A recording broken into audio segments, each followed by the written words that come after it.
Now then, so it's been another year. Yeah, it's been a year since I showed you my fly tying progress, and since I've shown you my box. If you remember rightly, in the last one I did, I had a little box with some midges and some coachmans and split-tailed wing, basically flies, and experimenting with dubbing and grasping simple wing techniques. Since then, I've grasped some more technical wing techniques. Yeah, so I'm going to show you what's in my fly box nowadays. So this side is all my midges, nymphs, buzzards. I ain't got many buzzards, I need to tie some up. I've been concentrating on these nymphs so I can get some nice nymphs going on. So we've got a variant of pheasant tail nymphs like flashbacks, copper tail nymphs, basically all the pheasant tail stuff, you know, on here. And then a couple of little buzzards. I've played around with some latex this year. You can see there. Some grub looking ones. Basically these are the ones I started off doing. You've seen some of these. There's now a wally wing or two down here, look. I've tied up some crunchers. And these were already in the box I already tied from last year.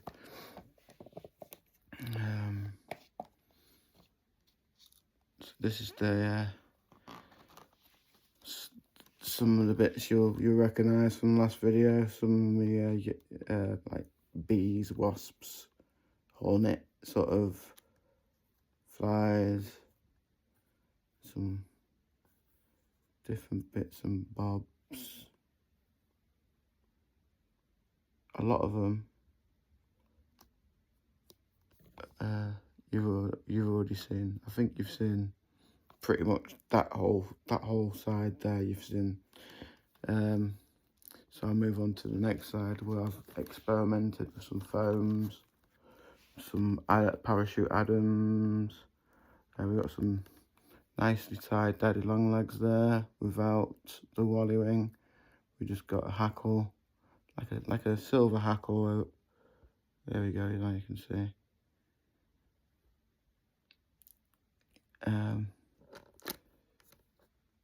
These are my indicators. I use these as basically indicator flies. We've got a ladybird, we've got like a crane fly or like a ant. We've got some blue damsels there. So yeah, my progress through fly tying, we're getting there slowly, and it's just exactly how I want to do it. I've basically been covering the whole. I won't sit there and tie 7 flies of the same fly pattern in the same size, because it would just be too competitive for me. It'll just be too much of the same all the time. It'll box my head in. Being on the spectrum, anyone who else is watching will understand. It just boxes your head in, doing the same shit day in after day. We learn a little bit different. So this is my learning method. I'll see a fly that I want to give a crack at. I'll give it a good crack at, and I'll move on to the next one. So there isn't no perfections here as yet, but there will be. I'm going to start this year in 2026. I'm going to start doing the same fly in the same size, in the same pattern, about 7 or 8 times. So I've got a nice row of them, and I can, you know, get some get some consistency in each of my fly patterns, and that's the aim for next year, I think. I still do want to continue to experiment with different materials. As you see there, I've experimented with some foams and mixed up a bit of old school with some new school with these daddy long leg patterns I've done. So yeah, I'm gonna just to keep me sparking, keep me interested, keep me going, ticking in there. I'll probably do like a row of the same pattern, and then move on and try something new, and then see if I pick up any new skills from tying those new patterns, and then go back to tying another row of 7, and then onto something else. There's some wing techniques that I want to do. I did write them down. See if I can find the list of what I wrote down. Oh, don't want that. I did write a list. Right. So with ackled wing, Welsh buttons, hair wings, parachute Adams, feather tip wings, hair wings, and Wally wings. They're basically the ones are feather tip wings. Did I say feather tip? I've got a list of other ones that I've not ticked off yet. We've done Wally wings, extended origami wings. They're the next thing I probably want to get into.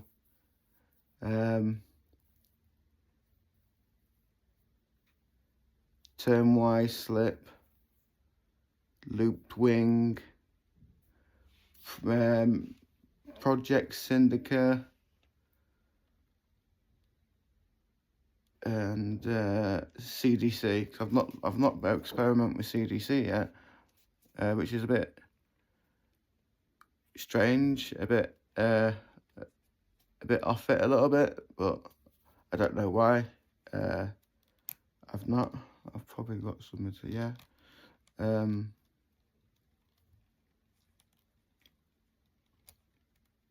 I think CDC is CDC pretty simple for pretty, yeah.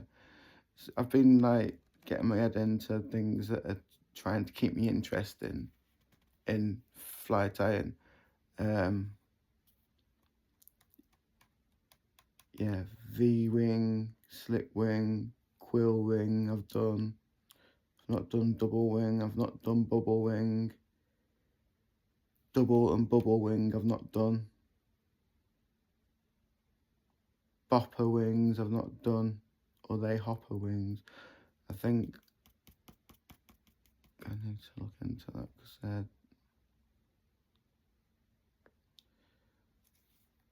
but yeah, I am looking into a lot of different methods of fly tying.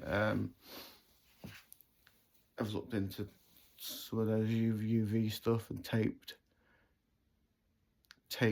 fly. In my opinion, that's not fly tying. Sorry if you want to shoot my head off for that, but in my opinion, it's not fly tying. Like, you got one material, you've not even used thread. Like, that's not fly tying. Tying something is using a material to tie something onto the hook. So how can you call it fly tying if you're not tying it on? If that makes any sense, I don't know. Maybe I'm just being too picky, and I'm like, 2 years in, and I'm like being judgmental and stuff. I need to wind my neck in a little bit, don't I, guys? But, do put some positive feedback on on my channel, like some constructive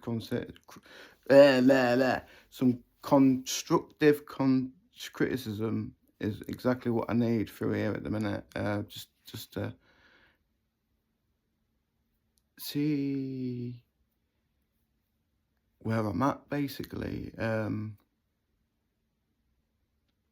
What directions I should be going instead of concentrating on what I've already said. Maybe I already know my proportions and placement sometimes can be a bit off, but that's from not learning to tie one size, one pattern. That's because I'm mixing up the hook size, hook patterns, what fly pattern basically tying, and that just keeps my neurodiverse mind occupied a little bit, just to mix it up, just so it's not too educational, it's not too classroomy, if you get my drift. Yeah, as you can tell, I've really been enjoying this fly tying. It's a bit of peace of mind within the house flat. Yeah, we're not always going to be able to go fishing every day. That's life. So to be able to just get behind the vise for half hour, 45 minutes, an hour, makes a difference, you know. Yeah. So I've really been enjoying it, and I'm going to continue to enjoy it. Fingers crossed. Touch wood. Yeah, hopefully I'll continue to enjoy it. So come catch me next year and see how I've progressed with my fly tying next year. This video will come out roughly around December again, because that's when the last one, when the first one came out. I started fly tying in like spring that year, and I did like a yearly breakdown in December, and I think that's probably what I'll be doing every year from now on. I'll be doing like a little bit of a breakdown every December, what I've learned, what pathway I'm going to be taking, which direction I'm going to be taking with my fly tying, and etc, etc. So until the next adventure, guys, take it easy.